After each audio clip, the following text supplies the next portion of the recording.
Om Sadashiva-Samadrambham Shankaracharya-Madhyamam Asmadacharya-Paryantam Vande Guru-Paramparam. Om Sahana-Vavatu Sahano-Bhunaktu Sahaviryam-Karavavahai Tejasvinavadhitamastu ma Vidvishavahai. Om Shanti Shanti Shanti.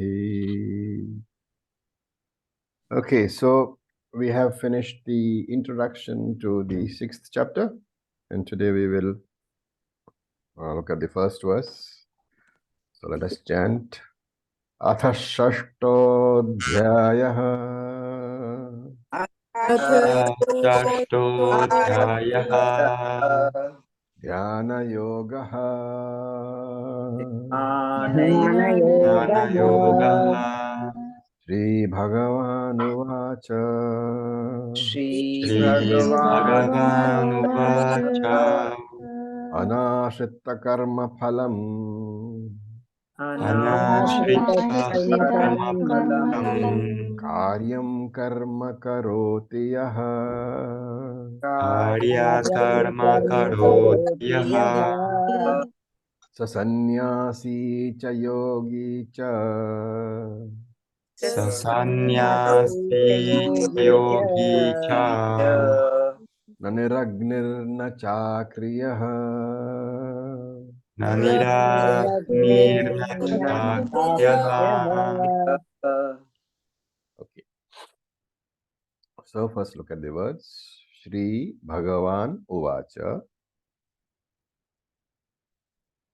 Anashritaha Karma Phalam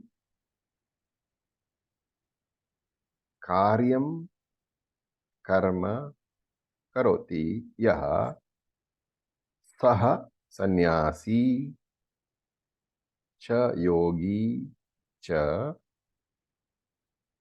Na Niragnihi Na Cha Akriyah.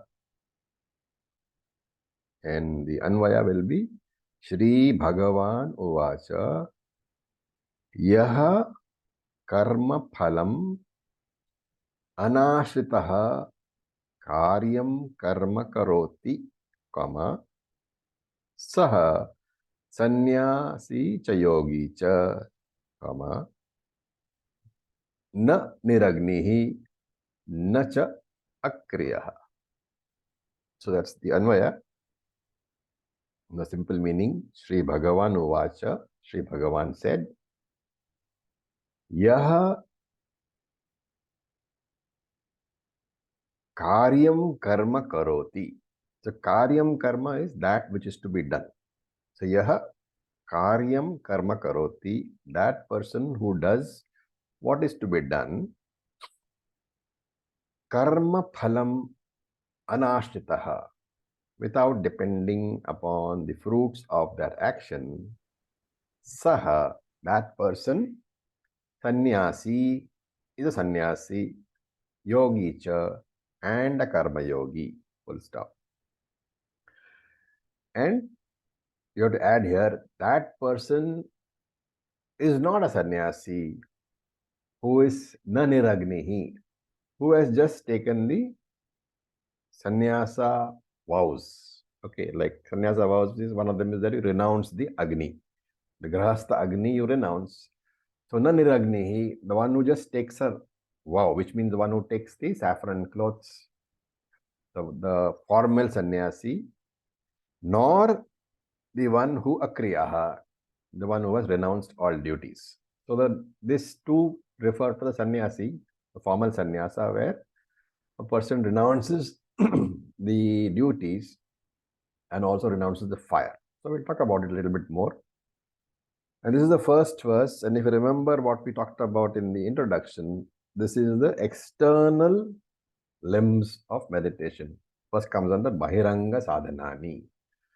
And what is that? This is Karma Yoga as a method of attaining Chitta Shuddhi or keeping the mind in equanimity.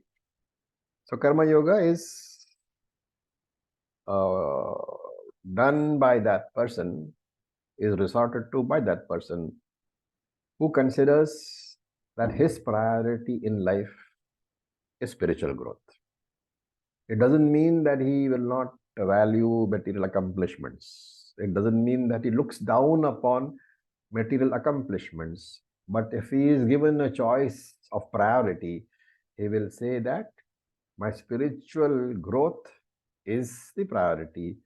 Material growth is subservient to spiritual growth. So if he has to choose between spiritual growth and material growth, he will opt for spiritual growth, and he will say, okay, material benefits if I don't get, it is fine. Therefore, for the karma yogi, dharma and moksha are priority. Artha and kama he does not look down upon, he does not criticize, but it is not top priority for him. And if he has to choose between dharma, moksha, and artha, kama, he will decide that dharma, moksha is my priority, artha, kama is not. Right? So, which is the main dish and which is the subsidiary dish? He has to divide. He has to choose. And he's very clear the main dish is moksha, spiritual growth.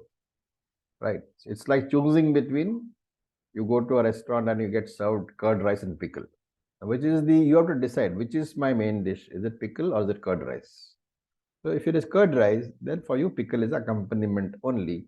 For this person, spiritual growth is the priority. The rest of it is a accompaniment, extra perks.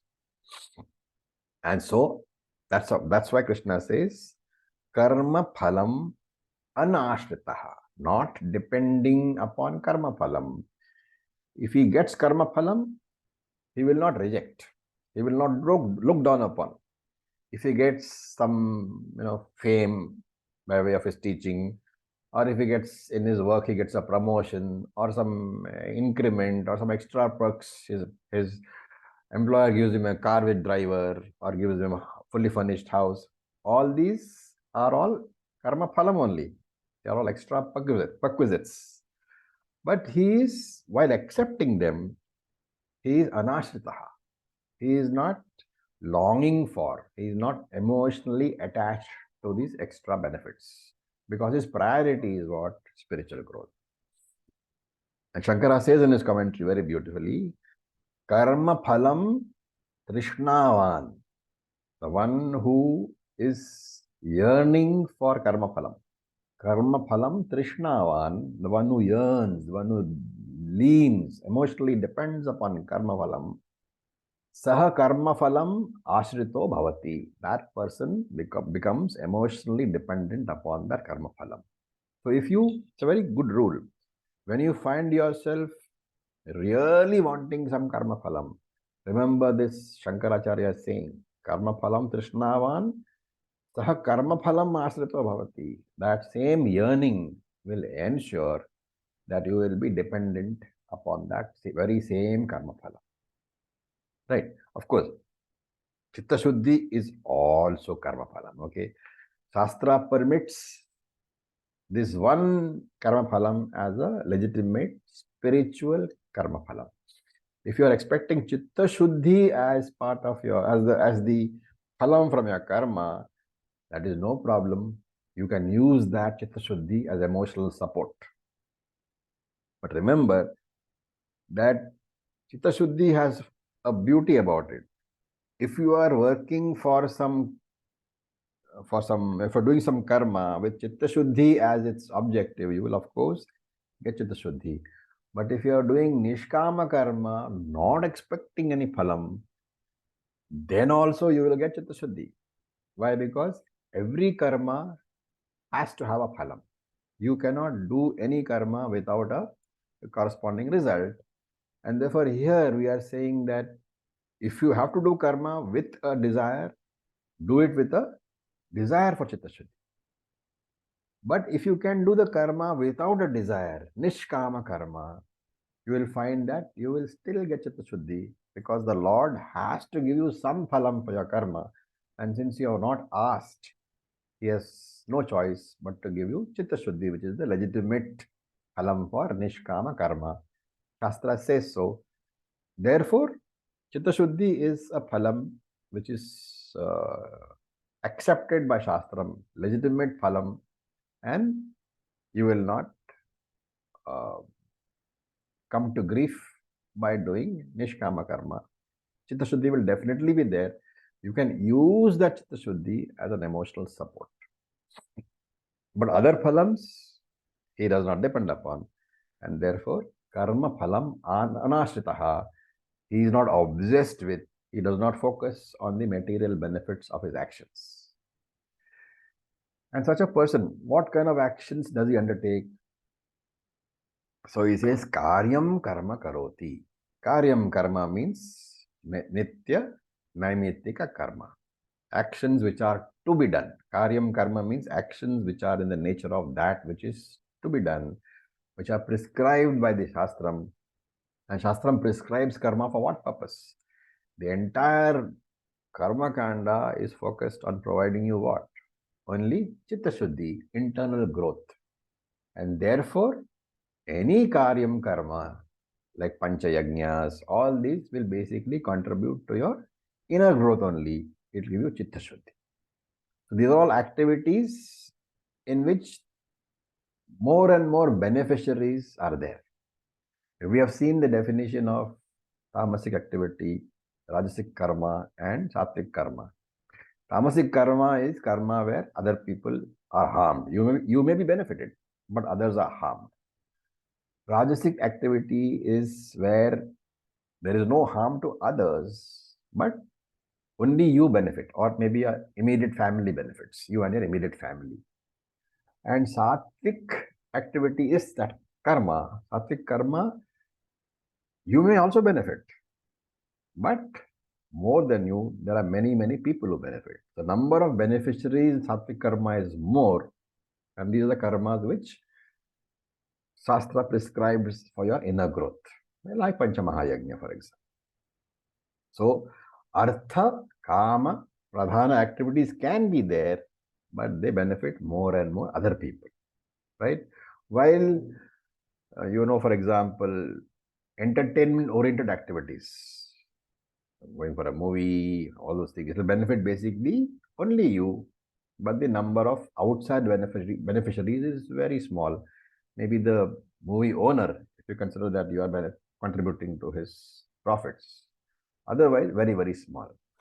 Whereas in Panchamahayajnas, I of course benefit because of the punyam, because of the chitta shuddhi, but because those activities are aimed at benefiting others, like for example, setting up charitable homes, going and doing some seva in old age homes. These are all Panchamahayajnas. Therefore, not only do I benefit because of the punyam, but society also benefits. And therefore, such selfless karma, which is mandated by the scriptures, they are called nitya karma, naimittika karma, vihita karma, nishkama karma, panchamahayajna. All these are different names for these kind of selfless activities. So he does all these things basically for the sake of inner growth. The inner growth is not visible to others, but he will feel the difference. Such a person, sa sannyasi, such a karma yogi, says Krishna, is a sannyasi. Even though he has not put on those saffron robes, even though he has not renounced his family duties, even though he has not renounced his family, continues to remain there, such a person is a sannyasi. He can be considered a sannyasi because he has, what is the main idea here? He has renounced the concern for material benefits for himself. And if once you have renounced concern for material benefits, which is what is meant by anashrita karma phalam. When you have renounced your concern for a material benefit out of an action, what is the major benefit? There will be no anxiety at all. So what is the maximum thing that can go wrong? That material activity might fail. You might not be successful. And for a karma yogi, this failure does not matter, because whether the external actions succeed or not, Whether you succeed in your business or fail in your business, because of the attitude with which you do it, the Nishkama attitude with which you do that work, your inner growth is guaranteed. And that is why in the second chapter, Krishna said that for a Karma Yogi, there is never a failure, whatever be the external outcome of that action. And that is why also the second chapter said, Sukha Dukkhe Samekritva Labha Labho Jaya Jo. Comfort and discomfort, success and failure, gain and loss. All these are experiences of life. Every experience you have to learn from. And if you can do this, he is as good as a sannyasi. And sa yogi cha. Now, very carefully, when the word yogi is used in this verse, in this particular chapter, one must not think of asana practice. In this chapter, whenever the word yogi is used, what is the usage in usage as a dhyana yogi, as a dhyana yogi, as a meditator, as a nidhi dhyasaka. He is doing nidhi dhyasanam only. Therefore, cha yogi cha, this person who is a grihastha, who has not renounced his activities, he has not renounced his family, he is still looking after his family, he is still going to work every day. He is a sannyasi, and not only a sannyasi, he is a dhyana yogi too, he is a meditator too. He says that karma yogi need not necessarily close his eyes and sit in meditation every morning, but still that karma yogi is as good as a nidhi dhyasaka. Why? Shankara says, after all, what is meditation? Keeping the mind focused on any one field of thought, that is meditation. And therefore, Shankara says, yoga is defined as chitta samadhanam. Madhanam is one of the qualities which we saw where? Sadhana Chatushtaya. What does it mean? What is the definition of samadhanam in Tattva-bodha? Focus. Clear focus. Chitta ekagrata, the clear focus of the mind. And the clear focus of the mind means what? You have an undisturbed FIR. And that is why he says the person who is renounced his anxiety about the future, his FIR is not disturbed, which is the same state of mind for a person who has focused his mind. And therefore, yoga is chitta samadhanam. Karma yogi is a meditator also because he is not worried about the past. His mind is not disturbed because of past experiences. He is not anxious about the future experiences also. He has no tension at all. And tensions always come, worries always come from the pancha anatma. So that pancha anatma is a concept which we are introducing here. Anatma can be all anatma which bothers us. So here we are talking about anatma which is bothersome, which is the cause of disturbances in FIR. All anatma can be clubbed into or classified into 5 anatmas. So one is body, first one. Second is ahankara or the mind. Third is your profession. Fourth is your possession. And fifth is your family. So body and mind, the first two is ahankara. And profession, possession and family are mind. So that is mamakara. So he has no tensions at all, no worries at all from the pancha anatmas, from the ahankara and from the mamakara. He has no worries. And of course, for a Vedantic student, there is one extra worry. For a person who is normally, we are saying the normal sadhaka would be worried about these 5. For a Vedantic student, if you have got tension after studying Vedanta, that is the 6th worry. Why have I got tension after studying Vedanta? And therefore, a person who has a relaxed mind is the yogi. Why? His mind is fully available for whatever task he is engaged in at present. And a fully focused mind is what? A mind in meditation. Whatever action he is doing, he has got the Lord in his mind because he says karma yogi too. He's a karma yogi also. Therefore, Ishvara is central to his life. Whatever action he is performing, he is offering to the Lord. And this we saw in the third chapter. Mai sarvani karmani sanyasyadhyatma chetasa nirashir nirmama bhutva yudhyasva vigatadjvaraha. We saw that in the 30th verse of the third chapter. And again in the last chapter we saw Brahmanyadhaya karmani sangam tyaktva karoti yaha lipyate nasa papena padma patram ivambhasa. This person, he thinks of the Lord because Lord is central to his life as a karma yogi. Every action that he does is offered to the Lord. Therefore, Lord is there in his mind all the time. And if the Lord is there in your mind all the time, the mind is focused on the Lord all the time, what is it? It is nothing but meditation. Your eyes may be open, but it is still meditation. So Shankara says this person is also meditator. Krishna says he is sannyasi also, he is a meditator also, he is meditating all the time. Now, niragnihi is the next word. Now, this is a bit technical. Niragnihi, agnihi basically refers to Vaidika rituals, Vedic rituals. I'll give a brief background so that we can understand. So, a grahastha has agnis in his life. Okay? Has 3 agnis in his life. Now, to understand that, when a Hindu grahastha, we are all talking about Vaidikas.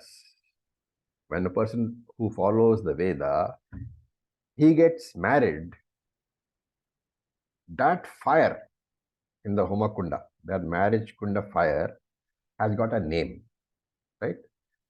That fire is called Smarta Agni, or rather, in fact, from that fire, not that fire itself is not called, but from the marriage fire, he has to bring one, carry the fire home, so to say. So you bring one log of wood with that, from the marriage kund, you pick up a log of wood with fire on it and you bring it home. That is the first job of a person who gets married. So the moment you got married, you are a grahastha. So that fire which you bring home from the marriage homakunda, and remember, in the old days, the marriage was not done in some marriage hall somewhere far away. It was done in your own house. Okay, so it was done outside, maybe in the veranda or maybe in the ground outside it was done. So from that place where the marriage fire is there, you carried one log of wood with the fire in it and brought it inside your house. With that log of wood, you kindled a fire. This is the day of the marriage, right? You're kindling a fire. That fire which you have kindled in your own house, it was called Smarta Agni. Smarta Agni. And that fire is to be maintained regularly. Regularly means this is a fire which is supposed to be there 24/7/365. Okay. So that Smarta Agni is there in your fire, in your house. Now, where did it come from? It came from the fire of the marriage, around which the marriage took place. From that fire, you took out a log of wood with blazing fire on it, you brought it home, and you kindled this new fire in the house called Smarta Agni. Okay. This Agni cannot go out. The second step is, within 6 months of the kindling of the Smarta Agni, which means within 6 months of your marriage, from that Smarta Agni, you have to create another fire. You have to kindle another fire, which is called Shrauta Agni. Okay, Shrauta Agni, also called Garyapatya Agni. Garyapatya Agni it is called. Some of you may have heard the name.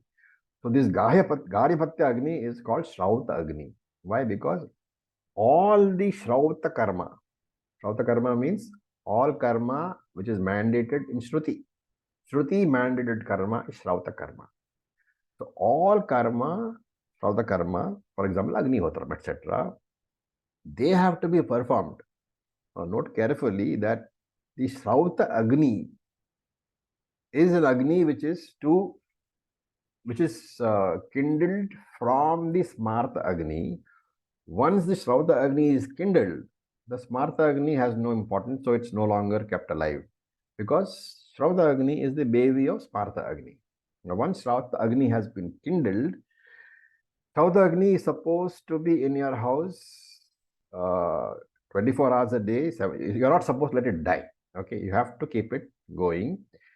And that Shrauta Agni can go out only in two ways. One is when you take sannyasa, which is why it is called niragni. When you take sannyasa, you renounce that Agni.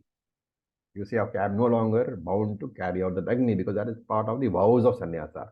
That's why he says niragnihi. Niragnihi means sannyasi who has renounced that particular Agni. That is one way in which the Shrauta Agni can be eliminated. The other way is when you die, your funeral pyre is to be lit by a log which is carried out from the Shrauta Agni. The Shrauta Agni is responsible for your lifetime. You can either use it to burn your own body. I mean, you don't burn the body, somebody else will burn it. You use it to burn your body, or when you have renounced, become a sannyasi, you renounce the Agni. So this Shrauta Agni. Shrauta Agni, however, is not used directly for any ritual. That is important, okay? From the Shrauta Agni, you kindle other fires in which rituals are carried out. For example, as I said, this Shrauta Agni remains 24 by 7 by 365 in your house, in some corner or somewhere. Now, supposing you have to do your daily ritual called what? Agnihotram. And that's a daily ritual. So for every Agnihotra ritual, you have to kindle a fresh fire. That fresh fire is kindled from the Shrauta Agni. And then from the Shrauta Agni, you take this fresh fire, which has got a name. It is called Ahavaniya Agni. Ahavaniya Agni it is called. So you kindle the Ahavaniya Agni from the Shrauta Agni, and in that fire, you do your Agnihotra. And there are many rules, like the Homa Kunda, the shape of the Kunda for the Agnihotram is, for example, rectangular. But there are other rituals. There are special rituals which are called, many rituals are there. For that, you can kindle another fire called Dakshina Agni from the same Shrauta Agni. And in Dakshina Agni, you will find that there are many rituals which are done, but the shape of the Kunda itself is different. So there is a semicircular Kunda also, in which Dakshina Agni rituals are done. The main thing is the Gahipatya Agni, the Shrauta Agni, must never go out. And if it goes out, there might be a flood. So you can't do it. Ishwara has said that there will be a flood. What is a flood? What happens? That Agni goes out. Then what do?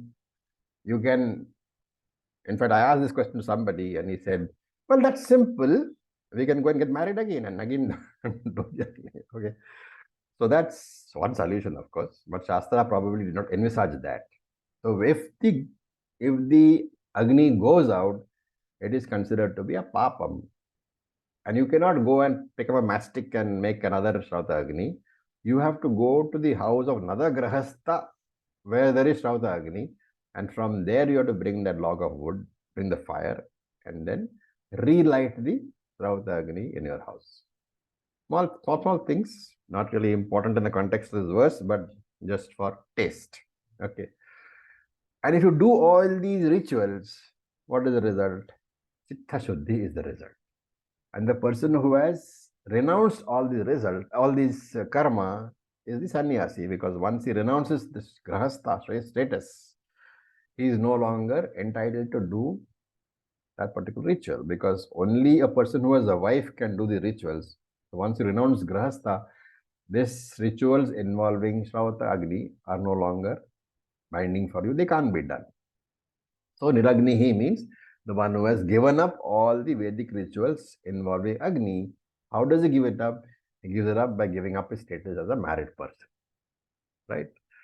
And so Krishna is saying that a person who does this, starts wearing saffron and gives up this Vedic rituals, but he has not fulfilled the definition of anashrita karma phala, which means he's sitting in meditation and he says, now I will start my ashram, and then when I start my ashram, how many disciples will I get, and how many disciples will be rich and give me Mercedes Benzes? All those, that kind of a person is no sannyasi, even though he is wearing the saffron robes, akriyaha, even though externally he is active. So he has clothes, externally he is inactive. akriyaha. Maybe he's sitting in a proper yogic posture with Padmasana, with hands in Chin Mudra, eyes closed, body straight, everything. All the rules are being followed. And he's also using his mala and he's mentally chanting also. But what about his mind? Is he anashrita karma phalam? If he is not a real meditator. Why? Because the body may be quiet, but the mind is not quiet. And therefore Krishna says the person who is sitting silently doing nothing, wearing saffron robes, he is not the true meditator. But a person who is a grahastha, who is very active in his life, but he has given up attachments to the karma phalam. He is the real meditator. He is a sannyasi. Therefore, what is the definition of karma yoga here? The karma yogi can be a grahastha and can be performing Vaidika karma. He can be doing nitya naimita karma. He should be renouncing nisheda karma. He should minimize prayashchita and kamya karma. And whenever he is doing any karma, there should be no sankalpa for karma phalam. The default karma phalam is chitta shuddhi.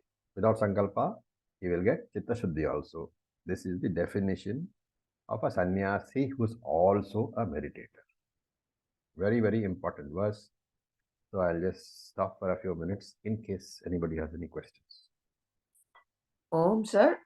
Yeah. So, Niragnir means somebody who gives up the Vedic fires. fire meaning actually fire of the grahastha. Vedic fire means grahastha fire only. Sannyasi has no fire in Veda. So without giving up the fire of the grahastha ashram, means he goes through the grahastha ashram and no, then... Niragni means he has given up the fire. Niragnihi. He has given up the fire, which means he has taken sannyasa. Fire actually, I mean, implicitly is implying for attachment.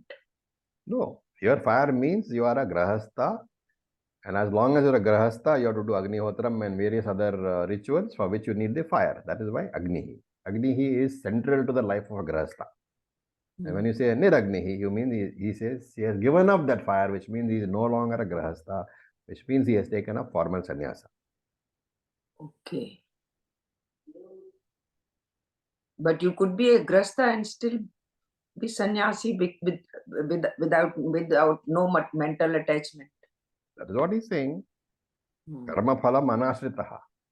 Okay, so he may be in transactional life, he may be a grahastha, but mentally he is. Yes, mentally he is not.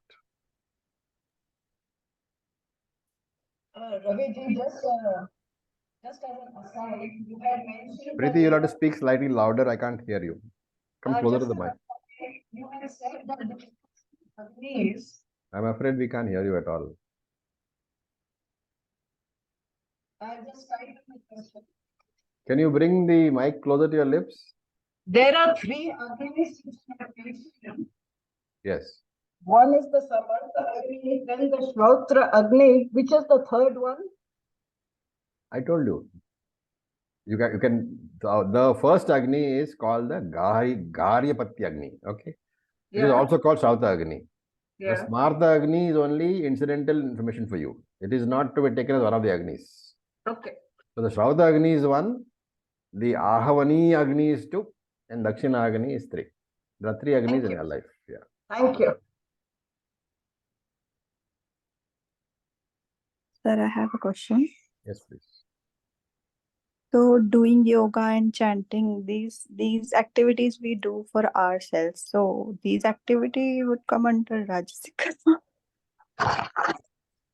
Well, you can look at it this way, that if you are saying you do for yourself, now what is your primary focus in life? Are you just wanting a good physical body and mind? If so, then it is Rajasic. But in yoga, for example, the entire set of discipline is meant to enable your body and mind to be fit enough for jnanam. When you do Right, that, right. it's a completely different activity.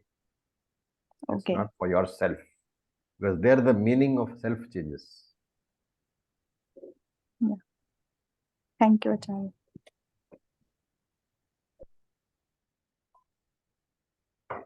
Okay. Om Acharya ji. Yes, Amit.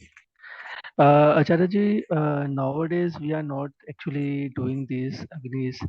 So is it bringing some papam to us? And if yes, then what is the solution?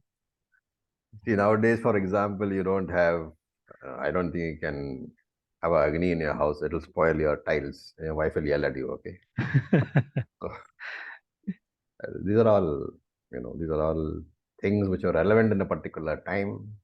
Basically, your framework of mind has to be such that you have Ishvara in your life. That I don't think we can really say, because those things have now vanished. You can't really have a house with land and whatnot, and then you have Agni outside, Agni inside. Not feasible at all. There'll be a smoke Most, alarm always. There'll there'll be be a a smoke smoke alarm. alarm. The moment, like as she says, the moment you light a fire, the smoke alarm will go off and the fire engine will come inside. So it's impractical now. Hmm. What is impractical, you adjust to. Correct. Okay, Acharya ji. Thanks. You can light your lamp in the house and think of that as the Agni. Mm-hmm. In any case, funeral pyre, who carries fire from the house? You go to a crematorium and electric power comes on. That's about it. So changing circumstances have, forced us to modify our actions at least. But one should be aware of the tradition. That is all that is required. Okay, Acharya ji.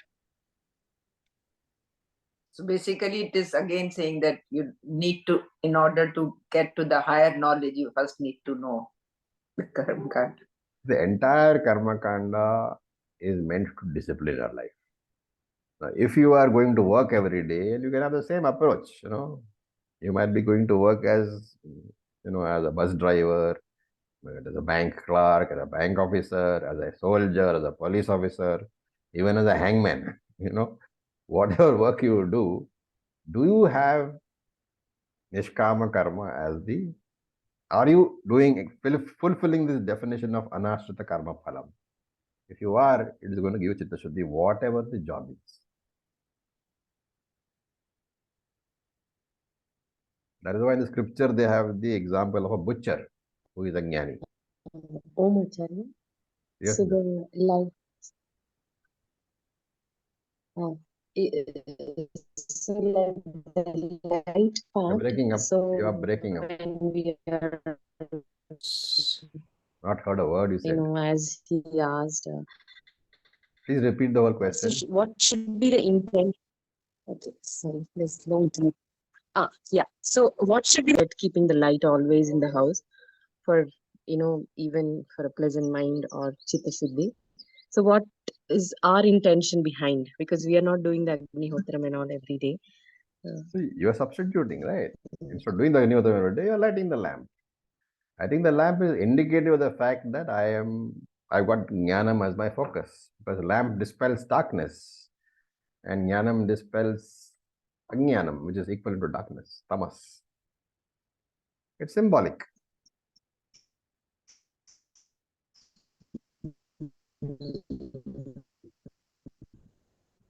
Okay, so let us look at. So if you are Right. wearing, let's say, a pendant or a ring with Ishvara, will that be also symbolic? Sorry, come again. If you are wearing something, let's say, for permanently reminding yourself that my focus is Ishvara, then will that also be taken as a symbol? Of course, it's symbolic. Everything is symbolic. So if you Anything, don't, it is only a aid. Whatever the aid is symbolic. so like, for example, I have a Ram thing and I keep pendant and I often touch it. So is that? No, why does it have to be bad because it is symbolic? Symbolic is not a bad word. No, it is not. So I'm Then just saying that anything that you keep with yourself permanently. fine. Absolutely fine. Everybody needs, like if you've broken your leg, you will need a crutch, until such time as your leg is strong enough. All these are those crutches only. Yes.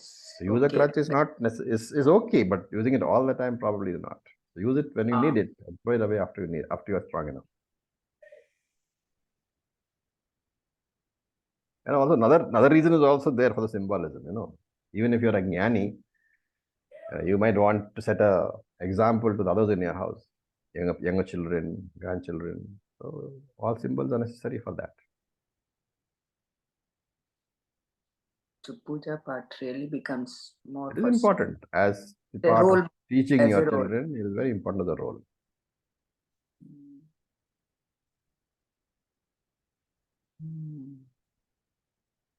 Okay, so let us look at the second verse. So we will chant. Yam sanyasamiti prahu.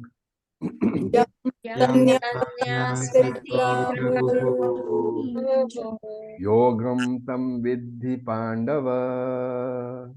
Yogam tam vidhi Pandava. Nahya sanyasta sankalpaha. Nahya sanyasta sankalpaha. Yogi bhavati kashana. Yogi bhavati Kashana. Okay. Now look at the words. Yaha sannyasam iti prahuhu. Yogam tam vidhi Pandava. Nahi, the word has to be correctly split. Nahi asanyasta sankalpaha yogi kaschana bhavati. Nahi asanyasta sankalpaha yogi kaschana bhavati. In the Anvaya will be yam sannyasam iti prahuhu tam yogam vidhi he Pandava, full stop. And kaschana hi asanyasta sankalpaha yogi na bhavati, full stop. So what does it mean?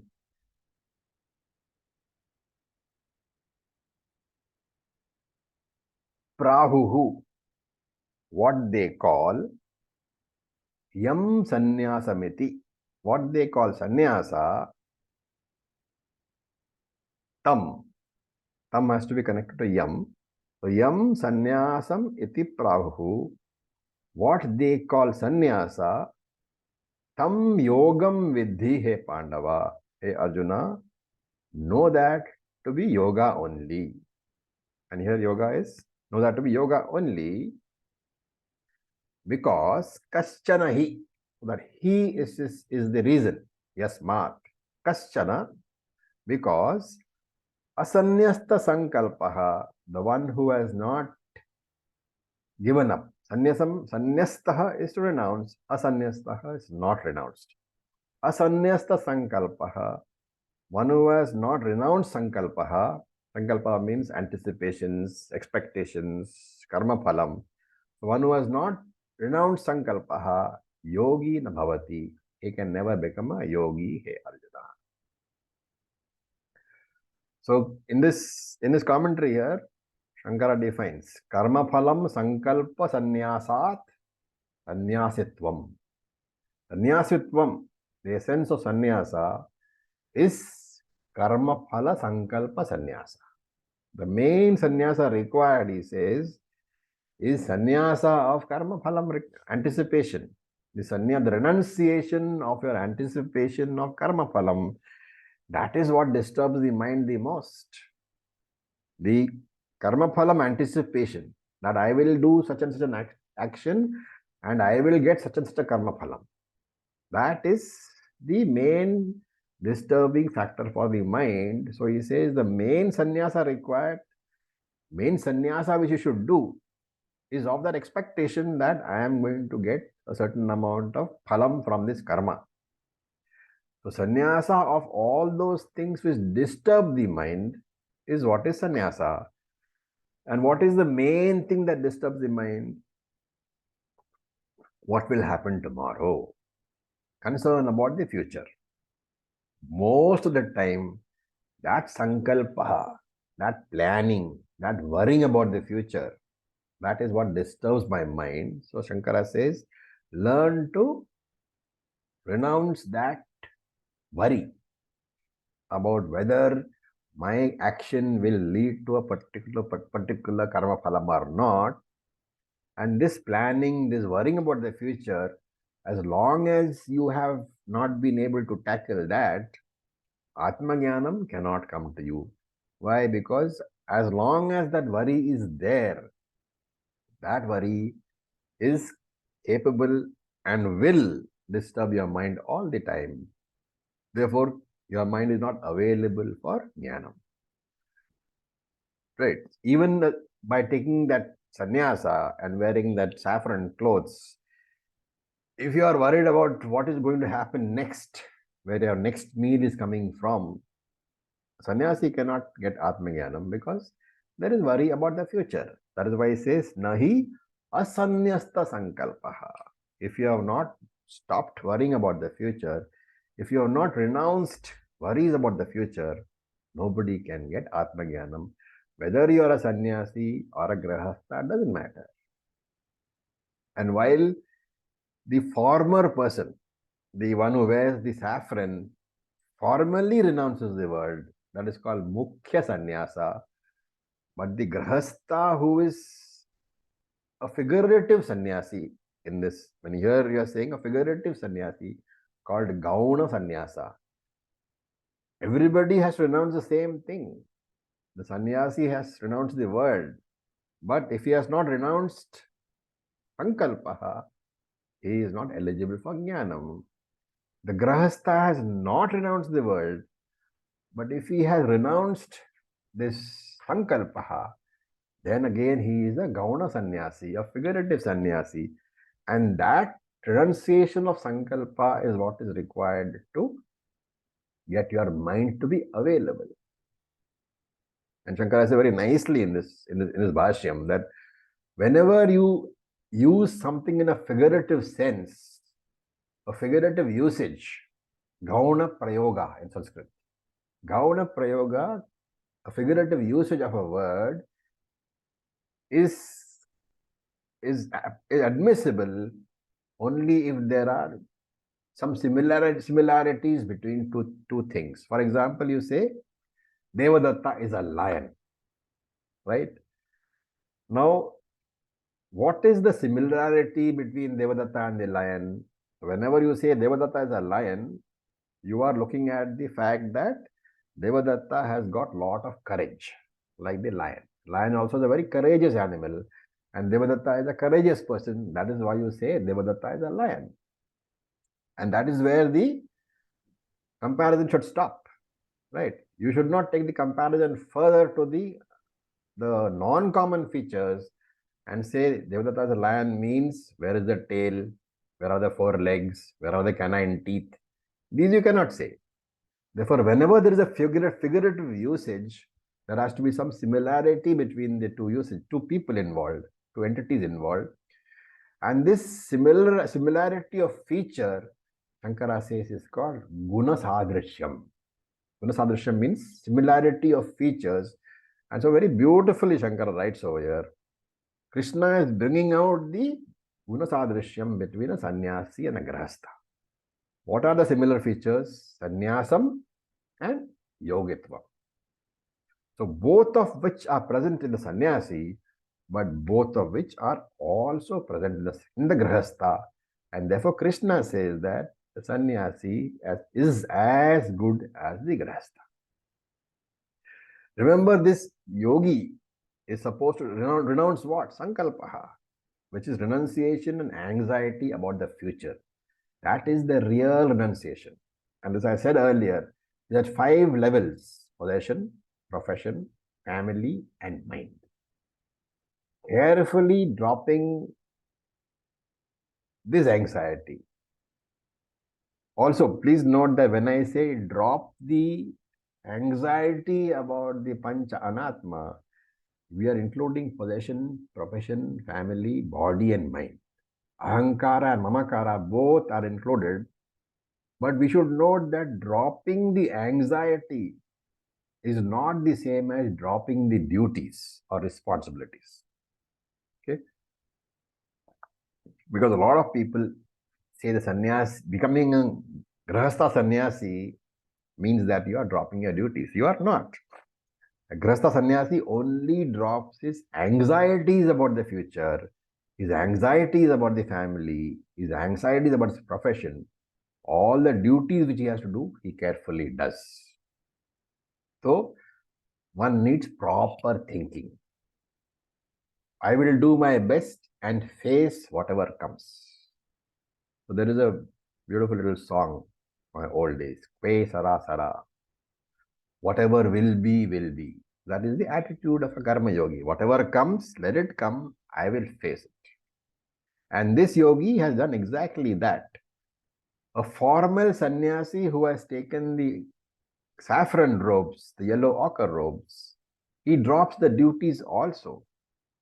But the grahastha sannyasi's job is much, much tougher because he does not drop the duty, he continues to do the duty, but he drops the anxiety associated with those duties.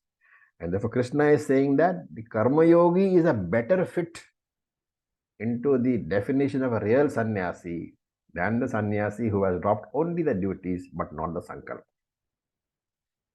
So we have said time and again that planning is deliberate, worrying is mechanical. Planning makes you efficient, worrying makes you deficient. The one who has given up the worrying is called the sannyasi. He need not give up the planning. So whether he is wearing the saffron robe and roaming about in the forest, or whether he is wearing his three-piece suit and sitting in the boardroom, Krishna says, Nahi asanyasta sankalpaha yogi bhavati. If he has not renounced sankalpaha, it doesn't matter whether he is in the forest or in the boardroom, he is not a sannyasi. And if he has renounced the worry, the sankalpaha, sanyasta sankalpaha yogi bhavati. If he has renounced sankalpaha, it doesn't matter where he is. He could be sitting in the boardroom and presiding over a very important debate, but that person can be called a sankalpa sannyasi. Okay. Now, a question can arise here. Sannyasa means life of renunciation. Grahastha means life of activity. So one is nivritti margaha, one is pravritti margaha. How can you equate them can be a question. Because you cannot have even figurative usage. Gauna prayoga is not possible between darkness and light. Then why is Shankara saying this? Sorry, why is Krishna saying this? Shankara replies, he explains that this grahastha, okay, he is involved in pravritti marga right now. He is involved in a lot of activity. But the very fact that he has renounced sankalpa implies what? He knows that this is a temporary situation in his life, and his objective is what? To come to nivritti marga later. And that nivritti marga, the life of withdrawal, is what is known as nididhyasanam or dhyana yoga here. So his present activity as a grahastha is not his entire life. It is only the first few steps in the ladder for his future nididhyasanam. Therefore, the yogi over here is a nididhyasaka yogi, is a dhyana yogi. That is the first meaning. And he says, as I said earlier, the primary meaning of the word yoga is chitta samadhanam, a mind which is free of preoccupation, free of stress, with a minimal FIR. And this word, this state of mind is got a name. It's called anayasaha. Anayasaha means one who has got no ayasaha. Ayasaha is strain or effort. How does this state of anayasaha come around? Because he has been a karma yogi and he has had Ishvara Arpana Bhavana and Ishvara Prasada Bhavana. He has handed over all the karma to the Lord by way of Ishvara Arpana Bhavana. He has accepted whatever karma phalam is coming as Ishvara Prasada Bhavana. Therefore, his mind has nothing to be occupied about. At the time of planning an activity, this karma yogi will keep the desired result in the mind, because without that, the activity cannot be planned or executed. But when it is being executed, he has no karma phalam in his mind. Karma phalam was there at the time of planning. Once all the steps have been decided, the execution has begun, he renounces the karma phalam. The sankalpa is renounced. And therefore, anayasaha. This is the most important part, the renunciation of the sankalpa. Now, there is, anayasaha is considered one of the ashtagunaha, the results of a life of karma yoga. There is a set of gunas called ashtagunaha, 8 gunas. They are found in a text, Dharma Sutras by Gautama. Gautama Dharma Sutras, they are found there. The ashtagunas are daya, compassion; kshama, patience; anasuya, not finding fault; shaucham, cleanliness, that is kayika, vachika, manasika cleanliness; and anayasaha, freedom from stress; akarpanyam, freedom from inferiority complex; mangalam, and aspraha, detachment. So these are the 8 ashtagunas which Gautama has said. Out of them, if you look, you will find all of them are talked about by Krishna in using different words. And here Shankara says this is anayasaha. Freedom from stress is the main feature of this yogi's mind. And therefore, Shankara ends up by saying Krishna's usage of grahastha as figurative for sannyasa is perfectly all right. This inner leisure, anayasaha, is inner leisure, not feeling hurried or pressurized by the world. It's a very, very important word. Anayasa is not found in the Bhagavad Gita, but the implication of that this person enjoys inner leisure, he is not hurried by the world, that is found everywhere in the Gita. And Shankara says only the one who has renounced this anxiety, this obsession with karma phalam, is a yogi. And to summarize, therefore, this verse, remember that at karma level, one cannot equate a grahastha and a sannyasa. Why? Grahastha cannot renounce karma. And since he has karma phalam will definitely come. Sannyasi does not do Vaidika karma, and since he does not do Vaidika karma, he does not get Vaidika karma phalam also. However, at the level of karma phalam, both are anashrita karma phalam. Anxiety about karma phalam, both have renounced. The sannyasi has renounced, the grahastha also renounced. And that is why Krishna says, Nahi asanyasta sankalpaha yogi bhavati kashana, which means once you have renounced sankalpaha, whether you are a sannyasi or whether you are a yogi, it doesn't matter. Both of you are equal in the spiritual race. So with this, we'll stop for today. Any questions?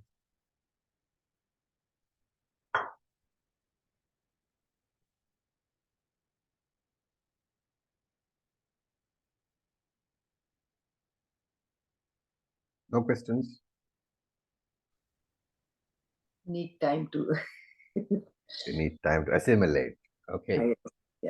to ask So questions. fine. When you think about it, go over the session a few more times. Whatever questions are there, you can ask either in the next session or in the group. With that, we'll stop for today. Om Purnamadav Purnamidam Purnat Purnamudachyate Purnasya Purnamadaya Purnam Evavasishyate. Om Shanti Shanti Shanti. Om Tat Sat. Om Namah Shivaya. Thank you for your patience. Om Tat Sat. Thank you, Acharya. Thank you. Very